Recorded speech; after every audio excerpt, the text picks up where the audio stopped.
show you the Montana film. This film was shot August the 15th, 1950. It was taken in Great Falls, Montana by Nick Mariana. Immediately after we were notified of the sighting, we sent an intelligence man to get a first-hand report. My name is Nick Mariana. For the past 6 years, I've been the general manager of a minor league baseball club called the Selectrics. We play out of Great Falls, Montana, and are a farm club of the Brooklyn Dodgers. On August 15th, 1950, at Legion Ballpark in Great Falls, Montana, after a couple of hours in the clubhouse office, I went up into the grandstand to call the groundskeeper. As I reached the top of the stairway, I glanced northward to the tall Anaconda Copper Company smokestack to check the direction of the wind from the white smoke. Force of habit, I suppose, because our outfielders use it as an indicator on defensive play. As I looked up, I saw two silvery objects moving swiftly out of the northwest. They appeared to be moving directly south. The objects were very bright and about 10,000 feet in the air. They appeared to be of a bright, shiny metal, like polished silver. Both were the same size and were traveling at the same rate of speed, which was much slower than the jets which shot by shortly after I filmed the discs. Suddenly, they stopped. It was then I remembered the camera in the glove compartment of my car. I raced downstairs, yelling for my secretary, Miss Virginia Ronick. The distance from the top of the stairway to my car is about 60 feet, and I must have made that in about 6 jumps. I asked my secretary if she saw anything, and she said yes, 2 silvery spheres.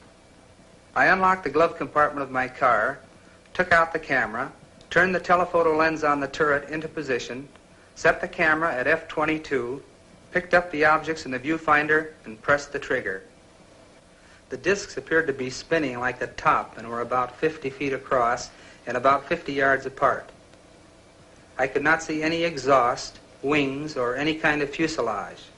There was no cabin, no odor, no sound, except I thought I heard a whooshing sound when I first saw them. As the film clicked through the camera, I could see the objects moving southeast behind the General Mills grain building and the black water tank directly south of the ballpark. I filmed the objects until they disappeared into the blue sky behind the water tank.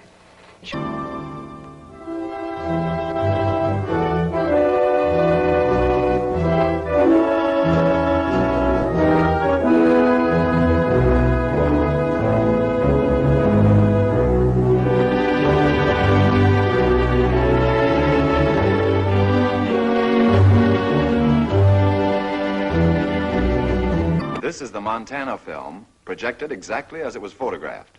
The objects are moving against a 25 to 28 mile an hour wind. This is the film in double frame or slow motion. A slight bounce in the movement of the objects as well as the tower is perceptible. This is due to the handheld camera. The film, analyzed frame by frame, shows the movement of the objects to be horizontal and steady. We will now vary the action and size of the objects and also stop the action from time to time for your study. We have just made a jump cut in the film to an enlarged size and reversed the action.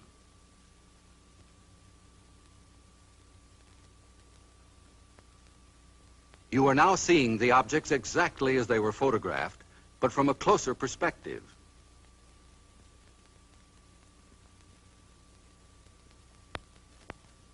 Analysis reveals that the objects are not balloons, nor any kind of known aircraft.